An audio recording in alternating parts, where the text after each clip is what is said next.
Eurozone bond yields rise as ECB officials take differing views on inflation. Welcome to Market Insight, I'm Ramzan Karamali.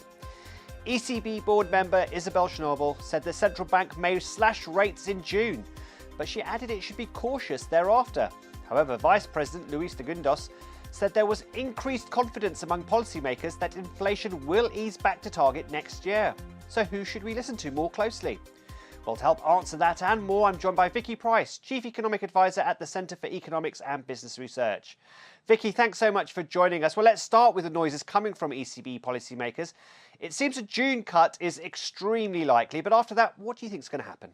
Well, the fact that the June cut is now almost in the bag is quite good news. And what would happen after that, of course, will depend on what the indicators tell us about inflation. And of course, within 1 month, you're not going to see any huge difference, possibly, although base effects matter. In other words, what you're comparing it with. If you're comparing it with a month when there had been subsidies which have been removed, for example, or if you're comparing it with what was happening to energy costs at the time, which were coming down, and now, of course, perhaps going up a little bit because of what's happening in Gaza and other worries, geopolitical worries, then it may go up again a little bit. But the trend is downwards. What Isabel Schnabel seems to be indicating is that those effects may move inflation up and down depending on which month you're looking at. And until you're absolutely convinced that inflation is definitely in a sustainable downward path, then you need to watch that you don't cut too soon,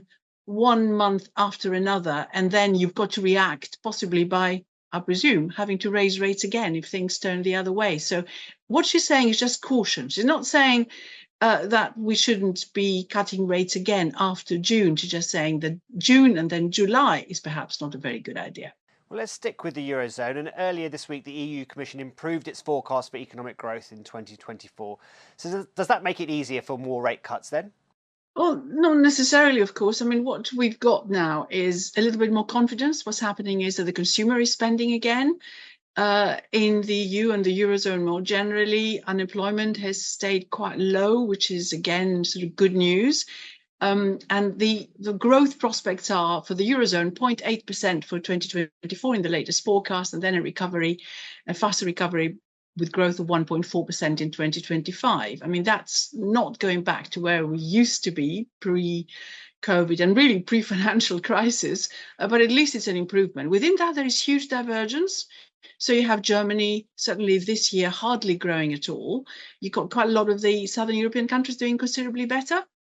And that's interesting in itself, with Germany then picking up again in 2025. But what is really worrying, and really where the interest rate scenario matters hugely, is what happens to investment. What we've seen so far is that investment has been really seriously constrained. That's private investment. There's a lot of money coming in, of course, from the joint EU fund to assist various countries with green investments. But overall, private sector investment has been constrained by those high interest rates. And that is one of the reasons why I think rates have to come down if we are to see some more sustained growth in the economy in the future, because you can't rely just on the consumer going out and feeling a little bit more confident and seeing real wages finally starting to increase and going out and spending.